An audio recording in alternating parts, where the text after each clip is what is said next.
waxaa maanta duleedka degmada Boorama lagu soo dhaweeyay ciyaartooyo ka socda dalka Kenya gaar ahaan magaalada Nairobi kuwaas oo la filayo in galabta ay ciyaar saaxiibtinimo ah kula ciyaaraan garoonka Xaaji Daahir Stadium ee magaalada Boorama xulka kubadda cagta ee gobolka Awdal soo dhaweynta ciyaartooygani oo ay ka qayb qaadanayeen maamulka degmada iyo kan gobolka ciyaartooyada kala duwan ee gobolka Awdal agaasimayaal isku duwayaal iyo mas'uuliyiin kala duwan ayaa waxa xaggaasi hadal kala duwan ka soo jeediyay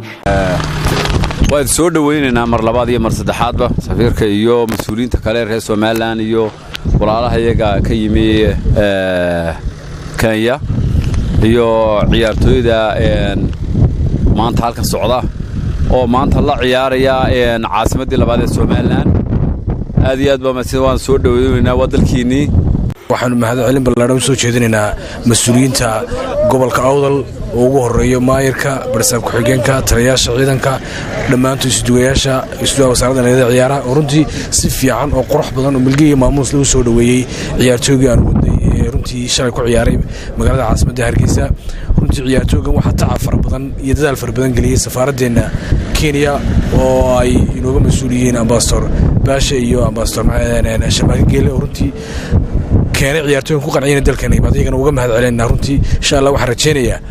sidii Boorama lagu yaqaanay inay gobonimo far badan sameeyeen oo runtii si qiimo leh soo dhaweeyeen ciyaar fiican oo qurux badan insha Allah soo bandhigi doonaan waan ku faraxsanahay inaan aragno qiimaha aad siiseen ciyaartooyada kala duwan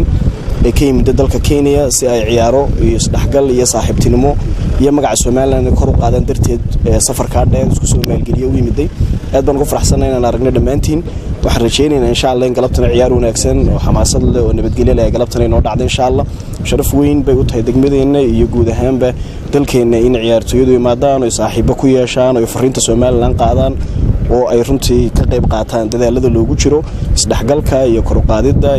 iyo muunaynta magaca Soomaaliland guud ahaanba